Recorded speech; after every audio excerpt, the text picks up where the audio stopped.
He can do it. Stephen Melnichuk has served as academic dean at the Theological Seminary in Lviv, Ukraine, where these students have been that you've been hearing about attend. Welcome, Stephen. Thank you, and nice to be here. Now, I chatted with you a little bit before, and you had said that 3 years into this program, you didn't think it was going to survive.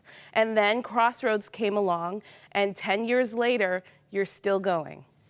It's amazing because, you know, it takes, in a country whose economy is struggling, it takes funds to travel 70, 120 kilometers and back and feed and everything. And yeah, the program probably would have died. But along came Crossroads. And for 10 years now, it's almost impossible to realize, 10 years has passed. And the program is growing stronger than ever because of Crossroads. And it reminds me of some stories. There's one girl, Natasha, for example. Yeah. When she was 16, she saw the students come, and she didn't think much of them. You know, well, nothing. But then she noticed something. She noticed that those students really loved the kids. And that attracted her. And so much so. Then along came embroidery machines and sewing machines, exactly what she wanted to do with her life. And she learned how to embroider, she learned how to sew, and now she's attending it's a Lviv, in Lviv, it's kind of a technical school to become a professional seamstress. Wow. And And it all starts with Crossroads bringing in embroidery and sewing machines. It's wonderful. And it's giving these children purpose. Absolutely. And knowing that they can have a skill, they can have a trade, and that they can go out and make something for themselves, that they won't be that statistic. Which is very important. And not only that, the students themselves.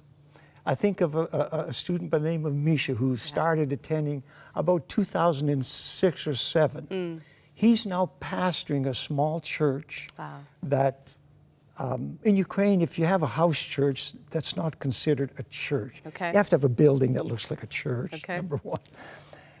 His primary ministry is children. What he learned in the seminary, going to the orphanages, he's now extending that into his ministry. His primary ministry is ministering to children. It's amazing. One thing that stuck out at me when you said that sometimes when these seminary students enter into these orphanages, first they have to clean these children and maybe pick lice out of their hair before they can minister to them. And well, they are ministering to them, but before they can even share the gospel. That's right. It's showing the love first. Yeah.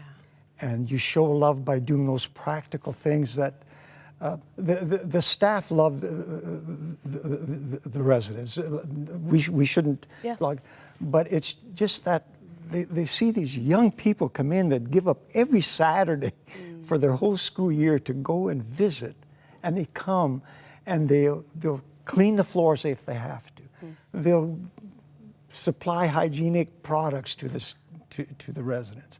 They'll clean them up, and then they can share the gospel, and the love of God comes through it. These children can aspire to something. Thank you so much, Stephen. The goal is $50,000. We can do it today. You know, it is one thing to show someone love. It's another thing to give them purpose. One of the dreams both Stephen and Dave Shelley, our Director of Relief and Development, has expressed is being able to provide these kids with practical tools like sewing or woodworking so that once they age out of the orphanages, they can enter into the workforce and not become a statistic, but instead a functioning member of society. Here's a sense of what we can do today if we give that support.